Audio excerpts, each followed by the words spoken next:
पार्वतीप्रियपुत्राय पूर्वा सन्ध्या प्रवर्तते। उत्तिष्ठ गजराज्यास्य कर्तव्यं लोकपालनम्। उत्तिष्ठोत्तिष्ठ विघ्नेश उत्तिष्ठ गणनायक। उत्तिष्ठ गिरिजापुत्रा जगतां मङ्गलं कुरु। श्रीकाणिपाकवरसिद्धिविनायकत्वं प्रीत्याद्य जागृहि कुरु प्रियमङ्गलानि। त्रैलोक्यरक्षणकराणि महोज्ज्वलानि। श्रीमद्विनायक विभो तव सुप्रभातम्।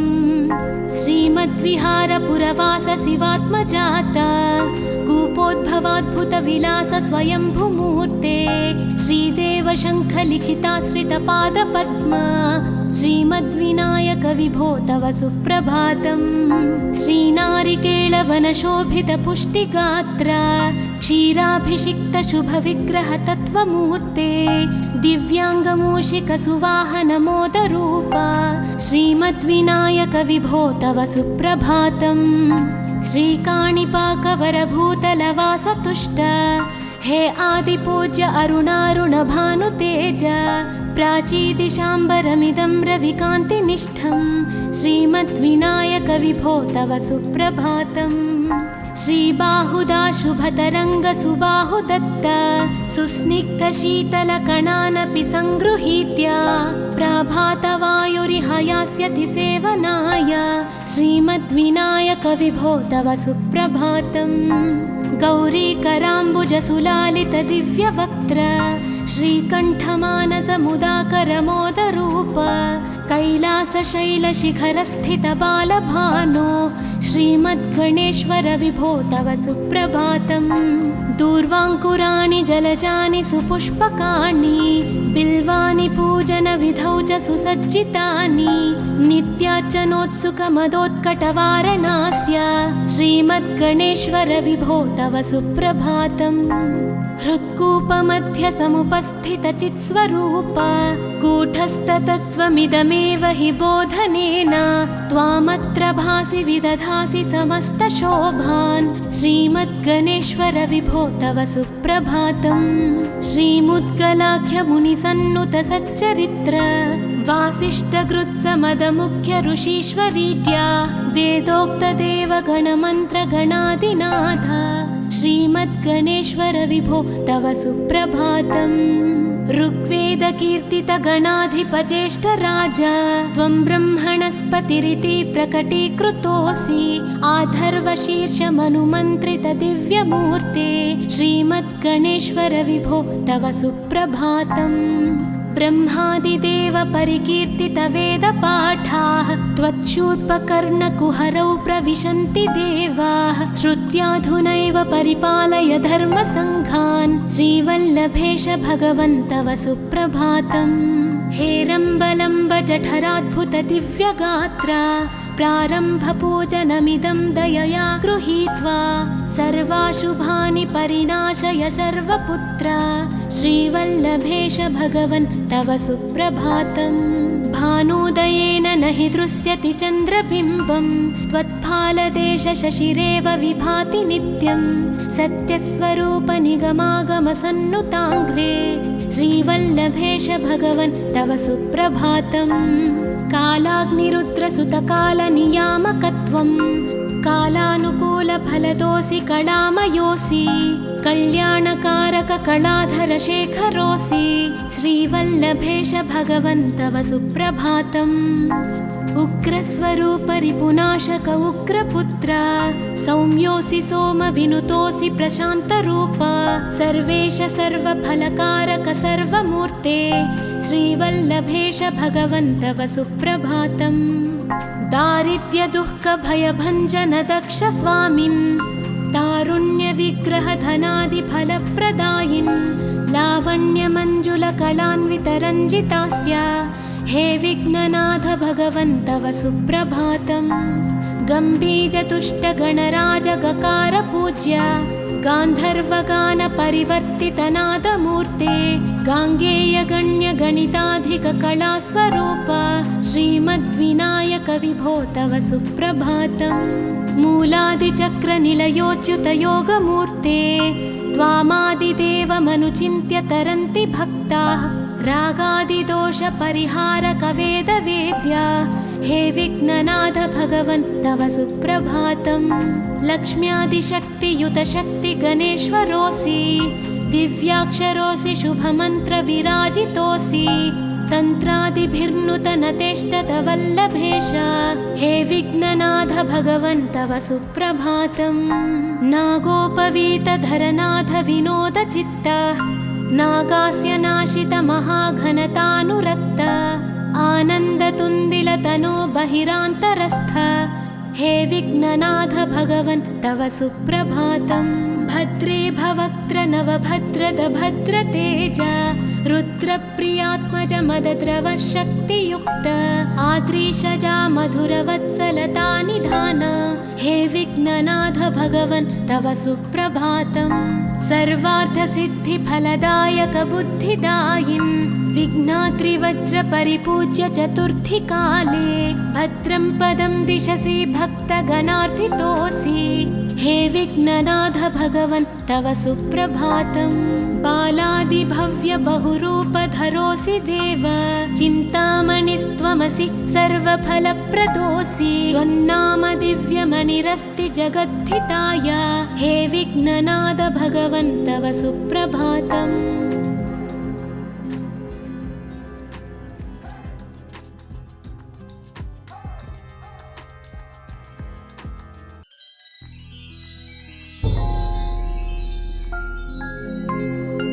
पार्वती प्रियपुत्राय पूर्वा सन्ध्या प्रवर्तते उत्तिष्ठ गजराज्यास्य कर्तव्यं लोकपालनम्। उत्तिष्ठोत्तिष्ठ विघ्नेश उत्तिष्ठ गणनायक उत्तिष्ठ गिरिजापुत्रा जगतां मङ्गलं कुरु। श्रीकाणिपाकवरसिद्धिविनायकत्वं प्रीत्याद्य जागृहि कुरु प्रियमङ्गलानि त्रैलोक्यरक्षणकराणि महोज्ज्वलानि श्रीमद्विनायक विभो तव सुप्रभातम्। श्रीमद्विहारपुरवास शिवात्मजात कूपोद्भवाद्भुतविलास स्वयंभुमूर्ते श्रीदेव शङ्खलिखिताश्रितपादपद्मा श्रीमद्विनायक विभो तव सुप्रभातम्। श्रीनारिकेळवनशोभितपुष्टिगात्र क्षीराभिषिक्तशुभविग्रहतत्त्वमूर्ते दिव्याङ्गमूषिकसुवाहनमोदरूप श्रीमद्विनायक विभो तव सुप्रभातम्।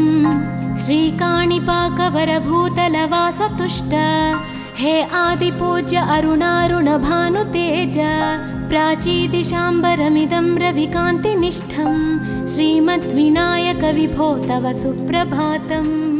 श्रीबाहुदा शुभतरङ्गसुबाहुदत्त सुस्निग्धशीतलकणानपि सङ्गृहीत्य प्राभातवायुरिह यास्यति सेवनाय श्रीमद्विनायक विभो तव सुप्रभातम्। गौरीकराम्बुजसुलालितदिव्यवक्त्र श्रीकण्ठमानसमुदाकरमोदरूप कैलासशैलशिखरस्थितबालभानो श्रीमद्गणेश्वर विभो तव सुप्रभातम्। दूर्वाङ्कुराणि जलजानि सुपुष्पकाणि बिल्वानि पूजनविधौ च सुसज्जितानि नित्यार्चनोत्सुकमदोत्कटवारणास्य श्रीमद्गणेश्वर विभो तव सुप्रभातम्। हृत्कूपमध्यसमुपस्थितचित्स्वरूप कूटस्थतत्त्वमिदमेव हि बोधनेन त्वामत्र भासि विदधासि समस्तशोभान् श्रीमद्गणेश्वर विभो तव सुप्रभातम्। श्रीमुद्गलाख्यमुनिसन्नुतसच्चरित्र वासिष्ठगृत्समदमुख्य ऋषीश्वरीत्या वेदोक्तदेवगणमन्त्रगणादिनाथ श्रीमद्गणेश्वर विभो तव सुप्रभातम्। ऋग्वेदकीर्तितगणाधिपज्येष्ठराज त्वं ब्रह्मणस्पतिरिति प्रकटीकृतोऽसि आधर्वशीर्षमनुमन्त्रितदिव्यमूर्ते श्रीमद्गणेश्वर विभो तव सुप्रभातम्। ब्रह्मादिदेव परिकीर्तितवेदपाठाः त्वच्छूत्पकर्णकुहरौ प्रविशन्ति देवाः श्रुत्याधुनैव परिपालय धर्मसङ्घान् श्रीवल्लभेश भगवन् तव सुप्रभातम्। हेरम्बलम्ब जठराद्भुत दिव्यगात्र प्रारम्भपूजनमिदं दयया गृहीत्वा सर्वाशुभानि परिनाशय सर्वपुत्र श्रीवल्लभेश भगवन् तव सुप्रभातम्। भानोदयेन न हि दृश्यति चन्द्रबिम्बं त्वत्फालदेश शशिरेव विभाति नित्यं सत्यस्वरूप निगमागमसन्नुताङ्घ्रे श्रीवल्लभेश भगवन् तव सुप्रभातम्। कालाग्निरुद्रसुतकालनियामकत्वं कालानुकूलफलदोऽसि कलामयोऽसि कल्याणकारक कलाधर शेखरोऽसि श्रीवल्लभेश भगवन् तव सुप्रभातम्। उग्रस्वरूप रिपुनाशक उग्रपुत्र सौम्योऽसि सोमविनुतोऽसि प्रशान्तरूप सर्वेश सर्वफलकारक सर्वमूर्ते श्रीवल्लभेश भगवन् तव सुप्रभातम्। दारिद्र्यदुःखभयभञ्जन दक्ष स्वामिन् तारुण्यविग्रहधनादिफलप्रदायिन् लावण्यमञ्जुलकलान्वितरञ्जितास्य हे विघ्ननाथ भगवन् तव सुप्रभातम्। गम्भीजतुष्टगणराजगकार पूज्य गान्धर्वगानपरिवर्तितनादमूर्ते गाङ्गेयगण्यगणिताधिककलास्वरूप श्रीमद्विनायक विभो तव सुप्रभातम्। मूलादिचक्रनिलयोच्युतयोगमूर्ते त्वामादिदेवमनुचिन्त्य तरन्ति भक्ताः रागादिदोषपरिहारक वेदवेद्या हे विघ्ननाथ भगवन् तव सुप्रभातम्। लक्ष्म्यादिशक्तियुतशक्ति गणेश्वरोऽसि दिव्याक्षरोऽसि शुभमन्त्रविराजितोऽसि तन्त्रादिभिर्नुतनतेष्टत वल्लभेश हे विघ्ननाथ भगवन् तव सुप्रभातम्।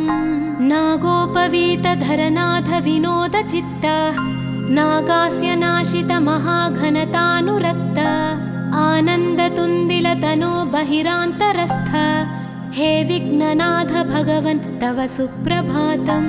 भद्रे भवक्त्र नवभद्रद भद्रतेज रुद्रप्रियात्मज मदद्रव शक्तियुक्त आद्रीशजा मधुरवत्सलता निधान हे विघ्ननाथ भगवन् तव सुप्रभातम्। सर्वार्थसिद्धिफलदायक बुद्धिदायिन् विघ्नात्रिवज्रपरिपूज्य चतुर्थी काले भद्रं पदं दिशसि भक्तगणार्थितोऽसि हे विघ्ननाथ भगवन् तव सुप्रभातम्। बालादिभव्य बहुरूपधरोऽसि देव चिन्तामणिस्त्वमसि सर्वफलप्रदोऽसि त्वन्नाम दिव्यमणिरस्ति जगद्धिताय हे विघ्ननाथ भगवन् तव सुप्रभातम्।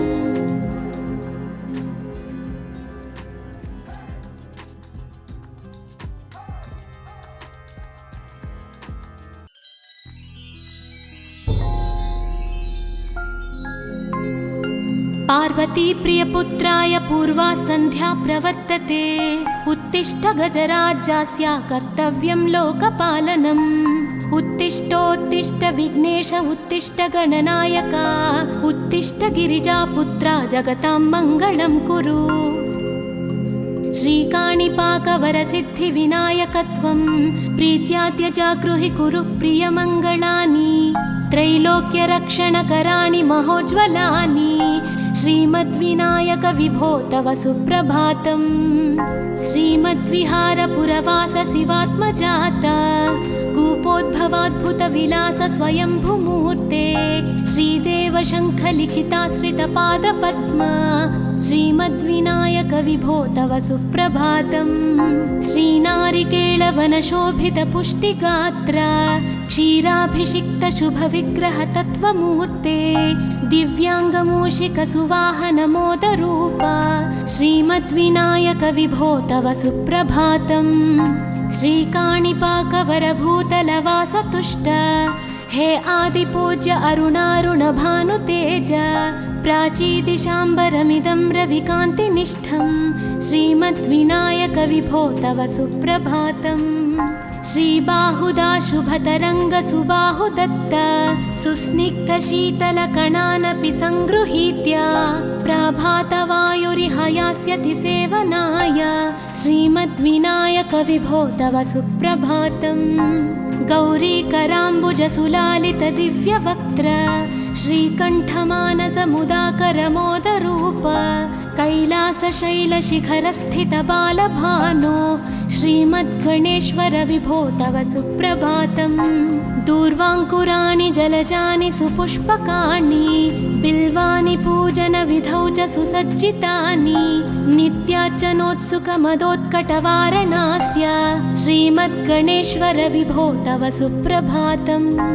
हृत्कूपमध्यसमुपस्थितचित्स्वरूप कूटस्थतत्त्वमिदमेव हि बोधनेन त्वामत्र भासि विदधासि समस्तशोभान् श्रीमद्गणेश्वर विभो तव सुप्रभातम्।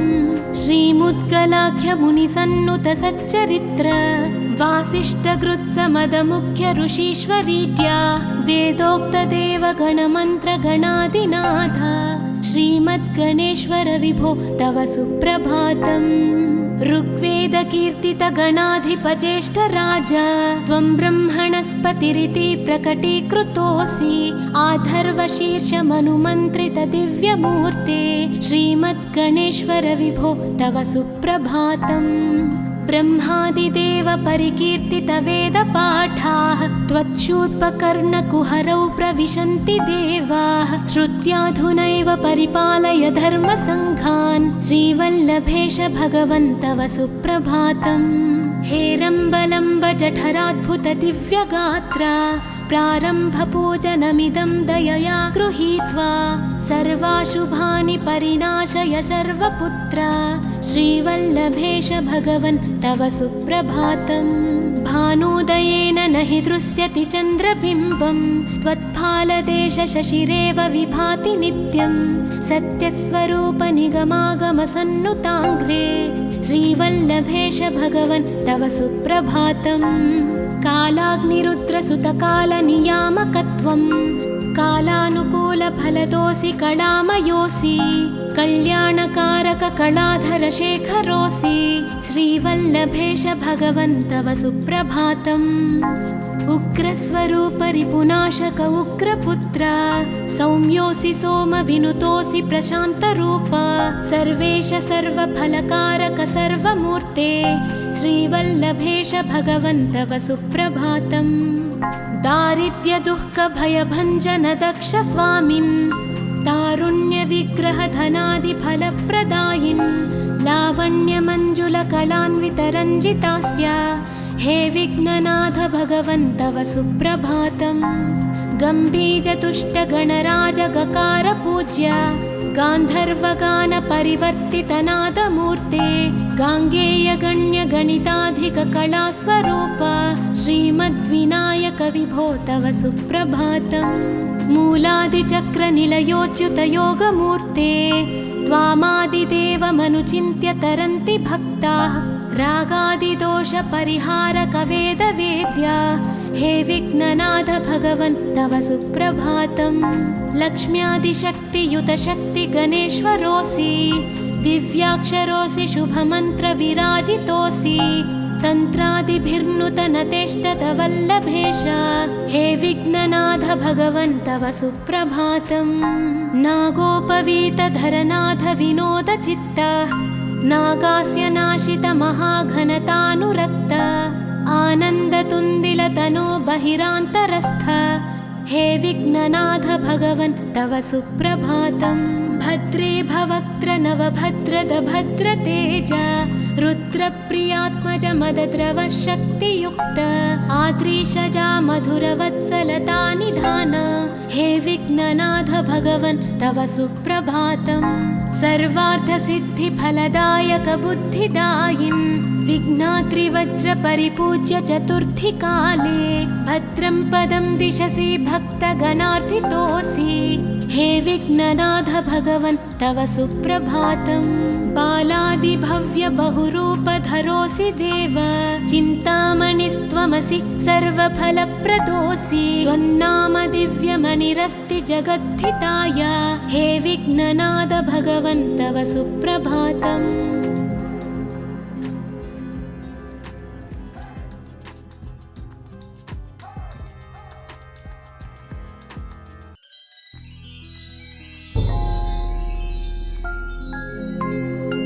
पार्वती प्रियपुत्राय पूर्वा सन्ध्या प्रवर्तते, उत्तिष्ठ गजराज्यस्य कर्तव्यं लोकपालनम्। उत्तिष्ठोत्तिष्ठ विघ्नेश उत्तिष्ठ गणनायक, उत्तिष्ठ गिरिजापुत्रा जगतां मङ्गलं कुरु।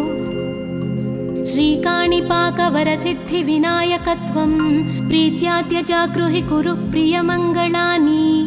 त्रैलोक्यरक्षणकराणि महोज्ज्वलानि, श्रीमद्विनायक विभो तव सुप्रभातम्। श्रीमद्विहारपुरवास शिवात्मजात, कूपोद्भवाद्भुतविलास स्वयंभूमूर्ते।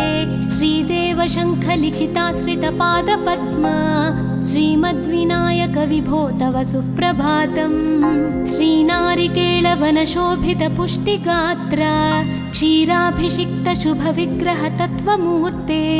दिव्याङ्गमूषिकसुवाहनमोदरूप, श्रीमद्विनायक विभो तव सुप्रभातम्। श्रीकाणिपाकवरभूतलवासतुष्ट, हे आदिपूज्य अरुणारुणभानुतेज। प्राचीदिशाम्बरमिदं रविकान्तिनिष्ठं, श्रीमद्विनायक विभो तव सुप्रभातम्। श्रीबाहुदाशुभतरङ्गसुबाहुदत्त, सुस्निग्धशीतलकणानपि सङ्गृहीत्य। प्रभातवायुरिहयास्यति सेवनाय, श्रीमद्विनायक विभो तव सुप्रभातम्। गौरीकराम्बुजसुलालितदिव्यवक्त्र, श्रीकण्ठमानसमुदाकरमोदरूप। कैलासशैलशिखरस्थितबालभानो, श्रीमद्गणेश्वर विभो तव सुप्रभातम्। दूर्वाङ्कुराणि जलजानि सुपुष्पकाणि, बिल्वानि पूजनविधौ च सुसज्जितानि।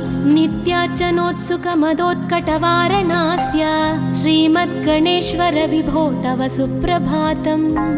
हृत्कूपमध्यसमुपस्थितचित्स्वरूप, कूटस्थतत्त्वमिदमेव हि बोधनेन। त्वामत्र भासि विदधासि समस्तशोभान्, श्रीमद्गणेश्वर विभो तव सुप्रभातम्। श्रीमुद्गलाख्यमुनिसन्नुतसच्चरित्र, वासिष्ठकृत्समदमुख्य ऋषीश्वरीत्या। वेदोक्तदेवगणमन्त्रगणादिनाथ, श्रीमद्गणेश्वर विभो तव सुप्रभातम्।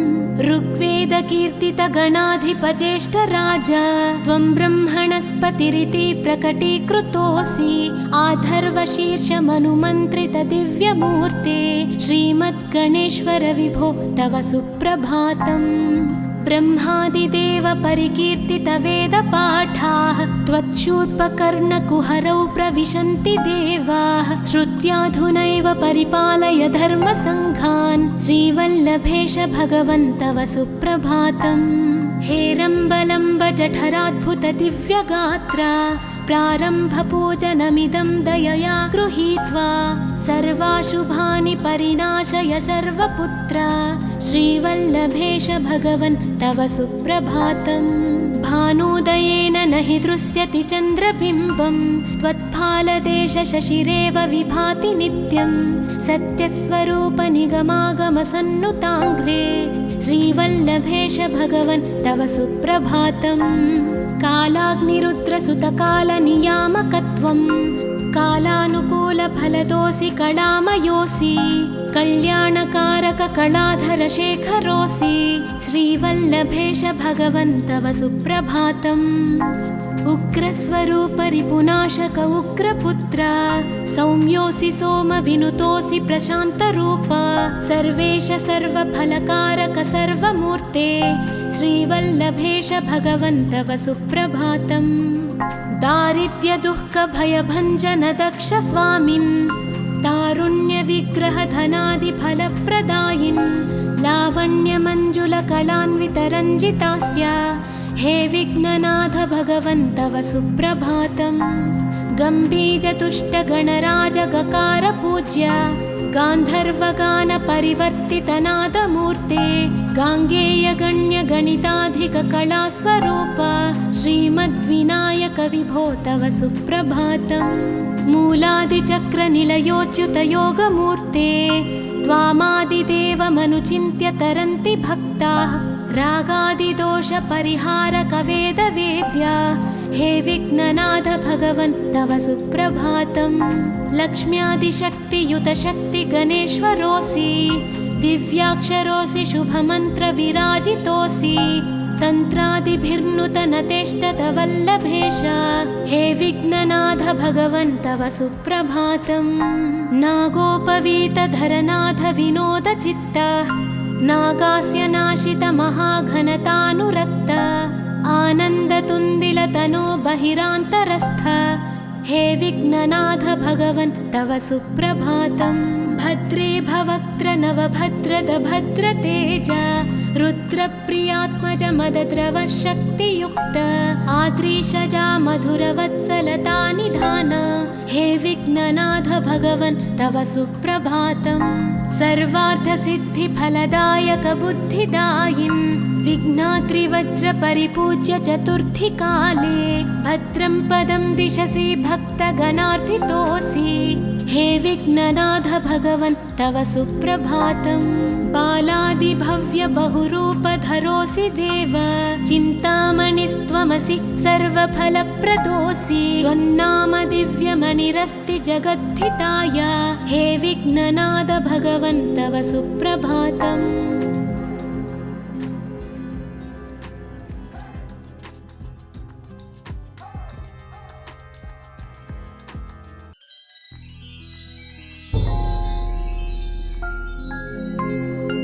पार्वती प्रियपुत्राय पूर्वा सन्ध्या प्रवर्तते उत्तिष्ठ गजराज्यास्य कर्तव्यं लोकपालनम्। उत्तिष्ठोत्तिष्ठ विघ्नेश उत्तिष्ठ गणनायक उत्तिष्ठ गिरिजापुत्रा जगतां मङ्गलं कुरु। श्रीकाणिपाकवरसिद्धिविनायकत्वं प्रीत्याद्य जागृहि कुरु प्रियमङ्गलानि त्रैलोक्यरक्षणकराणि महोज्ज्वलानि श्रीमद्विनायक विभो तव सुप्रभातम्। श्रीमद्विहारपुरवास शिवात्मजात कूपोद्भवाद्भुतविलास स्वयंभुमूर्ते श्रीदेव शङ्खलिखिताश्रितपादपद्म श्रीमद्विनायक विभो तव सुप्रभातम्। श्रीनारिकेळवनशोभितपुष्टिगात्र क्षीराभिषिक्तशुभविग्रहतत्त्वमूर्ते दिव्याङ्गमूषिकसुवाहनमोदरूप श्रीमद्विनायक विभो तव सुप्रभातम्। श्रीकाणिपाकवरभूतलवासतुष्ट हे आदिपूज्य अरुणारुणभानुतेज प्राचीदिशाम्बरमिदं रविकान्तिनिष्ठं श्रीमद्विनायक विभो तव सुप्रभातम्। श्रीबाहुदा शुभतरङ्गसुबाहुदत्त सुस्निग्धशीतलकणानपि सङ्गृहीत्य प्राभातवायुरिह यास्यति सेवनाय श्रीमद्विनायक विभो तव सुप्रभातम्। गौरीकराम्बुजसुलालितदिव्यवक्त्र श्रीकण्ठमानसमुदाकरमोदरूप कैलासशैलशिखरस्थितबालभानो श्रीमद्गणेश्वर विभो तव सुप्रभातम्। दूर्वाङ्कुराणि जलजानि सुपुष्पकाणि बिल्वानि पूजनविधौ च सुसज्जितानि नित्यार्चनोत्सुकमदोत्कटवारणास्य श्रीमद्गणेश्वर विभो तव सुप्रभातम्। हृत्कूपमध्यसमुपस्थितचित्स्वरूप कूटस्थतत्त्वमिदमेव हि बोधनेन त्वामत्र भासि विदधासि समस्तशोभान् श्रीमद्गणेश्वर विभो तव सुप्रभातम्। श्रीमुद्गलाख्यमुनिसन्नुतसच्चरित्र वासिष्ठगृत्समदमुख्य ऋषीश्वरीड्या वेदोक्तदेवगणमन्त्रगणादिनाथ श्रीमद्गणेश्वर विभो तव सुप्रभातम्। ऋग्वेदकीर्तितगणाधिपज्येष्ठराज त्वं ब्रह्मणस्पतिरिति प्रकटीकृतोऽसि। आधर्वशीर्षमनुमन्त्रितदिव्यमूर्ते श्रीमद्गणेश्वर विभो तव सुप्रभातम्। ब्रह्मादिदेव परिकीर्तितवेदपाठाः त्वच्छूर्पकर्णकुहरौ प्रविशन्ति देवाः। श्रुत्याधुनैव परिपालय धर्मसङ्घान् श्रीवल्लभेश भगवन् तव सुप्रभातम्। हेरम्बलम्ब जठराद्भुतदिव्यगात्रा प्रारम्भपूजनमिदं दयया गृहीत्वा सर्वाशुभानि परिनाशय सर्वपुत्रा श्रीवल्लभेश भगवन् तव सुप्रभातम्। भानुदयेन न हि दृश्यति चन्द्रबिम्बं त्वत्फालदेशशशिरेव विभाति नित्यं। सत्यस्वरूपनिगमागमसन्नुताङ्घ्रे श्रीवल्लभेश भगवन् तव सुप्रभातम्। कालाग्निरुद्रसुतकालनियामकत्वं कालानुकूलफलदोऽसि कलामयोऽसि। कल्याणकारककलाधरशेखरोऽसि श्रीवल्लभेश भगवन् तव सुप्रभातम्। उग्रस्वरूपरिपुनाशक उग्रपुत्र सौम्योऽसि सोमविनुतोऽसि प्रशान्तरूप। सर्वेश सर्वफलकारक सर्वमूर्ते श्रीवल्लभेश भगवन् तव सुप्रभातम्। दारिद्र्यदुःखभयभञ्जन दक्ष स्वामिन् तारुण्यविग्रहधनादिफलप्रदायिन् लावण्यमञ्जुलकलान्वितरञ्जितास्य हे विघ्ननाथ भगवन् तव सुप्रभातम्। गम्भीजतुष्टगणराजगकार पूज्य गान्धर्वगानपरिवर्तितनादमूर्ते गाङ्गेयगण्यगणिताधिककलास्वरूप श्रीमद्विनायक विभो तव सुप्रभातम्। मूलादिचक्रनिलयोच्युतयोगमूर्ते त्वामादिदेवमनुचिन्त्य तरन्ति भक्ताः। रागादिदोषपरिहारकवेदवेद्या हे विघ्ननाथ भगवन् तव सुप्रभातम्। लक्ष्म्यादिशक्तियुतशक्तिगणेश्वरोऽसि दिव्याक्षरोऽसि शुभमन्त्रविराजितोऽसि। तन्त्रादिभिर्नुतनतेष्टतवल्लभेश हे विघ्ननाथ भगवन् तव सुप्रभातम्। नागोपवीतधरनाथ विनोदचित्त नागास्य नाशित महाघनतानुरक्त आनन्दतुन्दिलतनो बहिरान्तरस्थ हे विघ्ननाथ भगवन् तव सुप्रभातम्। भद्रे भवक्त्र नवभद्रद भद्रतेज रुद्रप्रियात्मज मदद्रव शक्तियुक्त आद्रीशजा मधुरवत्सलता निधान हे विघ्ननाथ भगवन् तव सुप्रभातम्। सर्वार्थसिद्धिफलदायक बुद्धिदायिन् विघ्नात्रिवज्रपरिपूज्य चतुर्थीकाले भद्रं पदं दिशसि भक्तगणार्थितोऽसि हे विघ्ननाथ भगवन् तव सुप्रभातम्। बालादिभव्य बहुरूपधरोऽसि देव चिन्तामणिस्त्वमसि सर्वफलप्रदोऽसि। त्वन्नाम दिव्यमणिरस्ति जगद्धिताय हे विघ्ननाथ भगवन् तव सुप्रभातम्।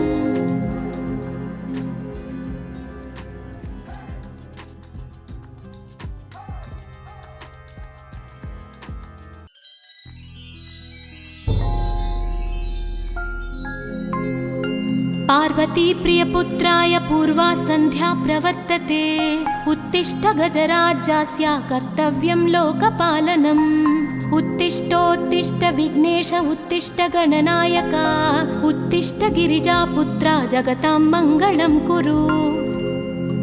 श्रीकाणिपाकवरसिद्धिविनायकत्वं प्रीत्याद्य जागृहि कुरु प्रियमङ्गलानि। त्रैलोक्यरक्षणकराणि महोज्ज्वलानि श्रीमद्विनायक विभो तव सुप्रभातम्। श्रीमद्विहारपुरवास शिवात्मजात कूपोद्भवाद्भुतविलास स्वयंभूमूर्ते श्रीदेव शङ्खलिखिताश्रितपादपद्म श्रीमद्विनायक विभो तव सुप्रभातम्। श्रीनारिकेळवनशोभितपुष्टिगात्र क्षीराभिषिक्तशुभविग्रहतत्त्वमूर्ते दिव्याङ्गमूषिकसुवाहनमोदरूपा श्रीमद्विनायकविभो तव सुप्रभातम्। श्रीकाणिपाकवरभूतलवासतुष्ट हे आदिपूज्य अरुणारुणभानुतेज प्राचीदिशाम्बरमिदं रविकान्तिनिष्ठं श्रीमद्विनायकविभो तव सुप्रभातम्। श्रीबाहुदाशुभतरङ्गसुबाहुदत्त सुस्निग्धशीतलकणानपि सङ्गृहीत्य प्रभातवायुरिहयास्यति सेवनाय श्रीमद्विनायकविभो तव सुप्रभातम्। गौरीकराम्बुजसुलालितदिव्यवक्त्र श्रीकण्ठमानसमुदाकरमोदरूप कैलासशैलशिखरस्थितबालभानो श्रीमद्गणेश्वरविभो तव सुप्रभातम्। दूर्वाङ्कुराणि जलजानि सुपुष्पकाणि बिल्वानि पूजनविधौ च सुसज्जितानि नित्यार्चनोत्सुकमदोत्कटवारणास्य श्रीमद्गणेश्वरविभो तव सुप्रभातम्। हृत्कूपमध्यसमुपस्थितचित्स्वरूप कूटस्थतत्त्वमिदमेव हि बोधनेन त्वामत्र भासि विदधासि समस्तशोभान् श्रीमद्गणेश्वरविभो तव सुप्रभातम्। श्रीमुद्गलाख्यमुनिसन्नुतसच्चरित्र वासिष्ठकृत्समदमुख्यऋषीश्वरीत्या वेदोक्तदेवगणमन्त्रगणादिनाथ श्रीमद्गणेश्वरविभो तव सुप्रभातम्। ऋग्वेदकीर्तितगणाधिपज्येष्ठराज त्वं ब्रह्मणस्पतिरिति प्रकटीकृतोऽसि आधर्वशीर्षमनुमन्त्रितदिव्यमूर्ते श्रीमद्गणेश्वरविभो तव सुप्रभातम्।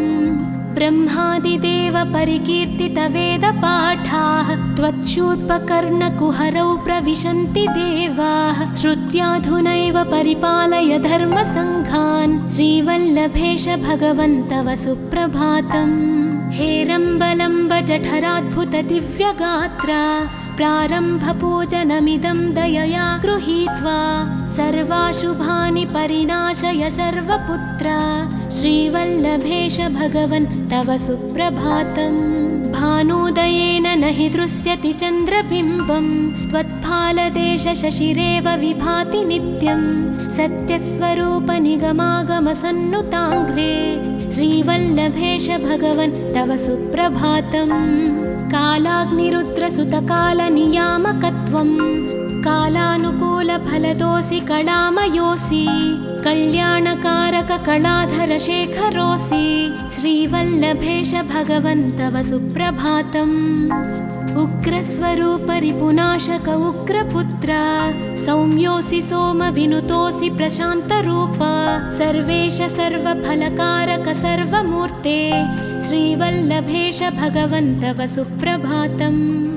दारिद्र्यदुःखभयभञ्जन दक्ष स्वामिन् तारुण्यविग्रहधनादिफलप्रदायिन् लावण्यमञ्जुलकलान्वितरञ्जितास्य हे विघ्ननाथ भगवन् तव सुप्रभातम्। गम्भीरतुष्टगणराजगकार गान्धर्वगानपरिवर्तितनादमूर्ते गाङ्गेयगण्यगणिताधिककलास्वरूप श्रीमद्विनायकविभो तव सुप्रभातम्। मूलादिचक्रनिलयोच्युतयोगमूर्ते त्वामादिदेवमनुचिन्त्य तरन्ति भक्ताः रागादिदोषपरिहारकवेदवेद्या हे विघ्ननाथ भगवन् तव सुप्रभातम्। लक्ष्म्यादिशक्तियुतशक्तिगणेश्वरोऽसि दिव्याक्षरोऽसि शुभमन्त्रविराजितोऽसि तन्त्रादिभिर्नुतनतेष्टतवल्लभेश हे विघ्ननाथ भगवन् तव सुप्रभातम्। नागोपवीतधरनाथ विनोदचित्त नागास्य नाशितमहाघनतानुरक्त आनन्दतुन्दिलतनो बहिरान्तरस्थ हे विघ्ननाथ भगवन् तव सुप्रभातम्। भद्रे भवक्त्र नवभद्रद भद्रतेज रुद्रप्रियात्मज मदद्रवशक्तियुक्त आद्रीशजा मधुरवत्सलता निधान हे विघ्ननाथ भगवन् तव सुप्रभातम्। सर्वार्थसिद्धिफलदायकबुद्धिदायिन् विघ्नाद्रिवज्रपरिपूज्य चतुर्थीकाले भद्रं पदं दिशसि भक्तगणार्थितोऽसि। हे विघ्ननाथ भगवन् तव सुप्रभातम्। बालादिभव्य बहुरूपधरोऽसि देव, चिन्तामणिस्त्वमसि सर्वफलप्रदोऽसि। त्वन्नाम दिव्यमणिरस्ति जगद्धिताय, हे विघ्ननाथ भगवन् तव सुप्रभातम्।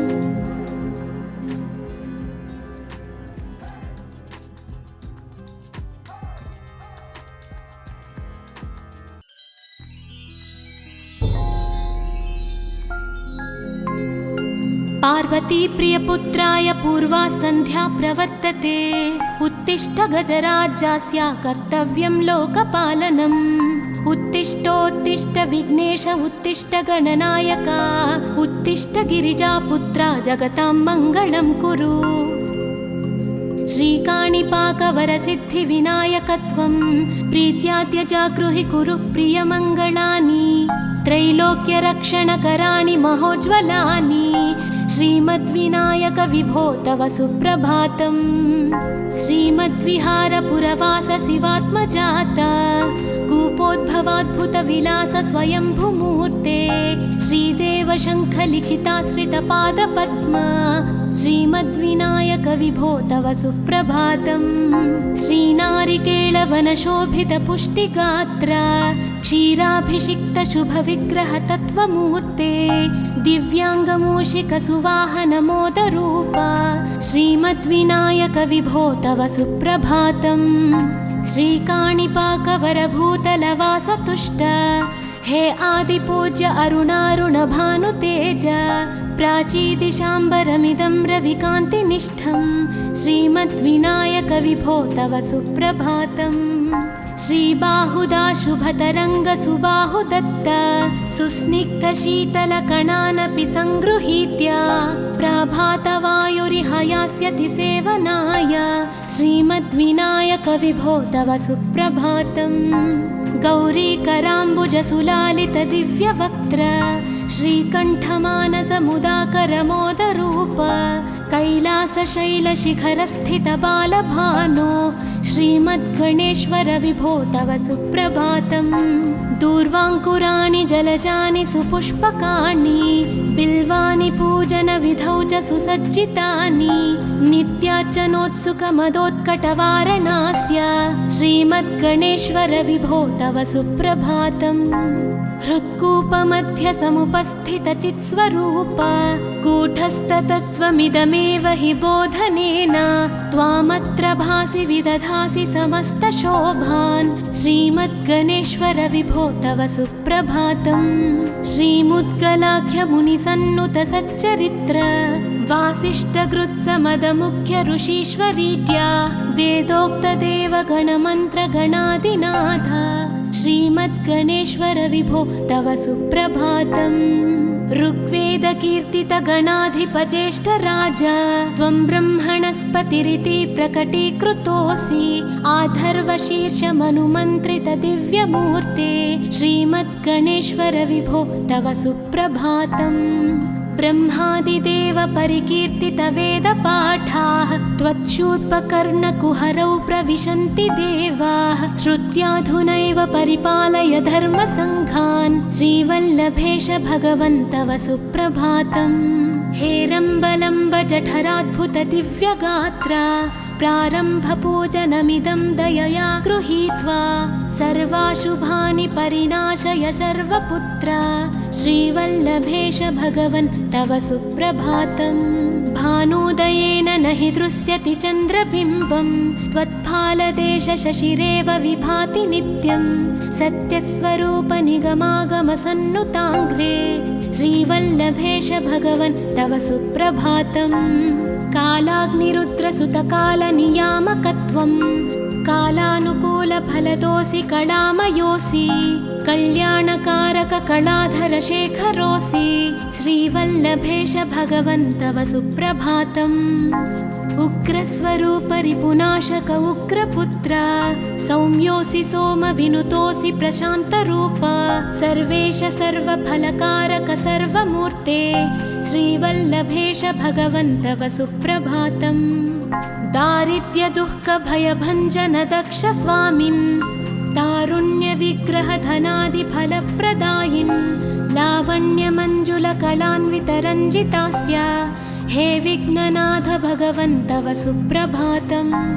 गम्भीजतुष्टगणराजगकार पूज्य गान्धर्वगानपरिवर्तितनादमूर्ते गाङ्गेयगण्यगणिताधिककलास्वरूप श्रीमद्विनायक विभो तव सुप्रभातम्। मूलादिचक्रनिलयोच्युतयोगमूर्ते त्वामादिदेवमनुचिन्त्य तरन्ति भक्ताः रागादिदोषपरिहारक वेदवेद्या हे विघ्ननाथ भगवन् तव सुप्रभातम्। लक्ष्म्यादिशक्तियुतशक्ति गणेश्वरोऽसि दिव्याक्षरोऽसि शुभमन्त्रविराजितोऽसि तन्त्रादिभिर्नुतनतेष्टतवल्लभेश हे विघ्ननाथ भगवन् तव सुप्रभातम्। नागोपवीतधरनाथ विनोदचित्त नागास्य नाशित महाघनतानुरक्त आनन्दतुन्दिलतनो बहिरान्तरस्थ हे विघ्ननाथ भगवन् तव सुप्रभातम्। भद्रे भवक्त्र नवभद्रद भद्रतेज रुद्रप्रियात्मज मदद्रव शक्तियुक्त आद्रीशजा मधुरवत्सलता निधान हे विघ्ननाथ भगवन् तव सुप्रभातम्। सर्वार्थसिद्धिफल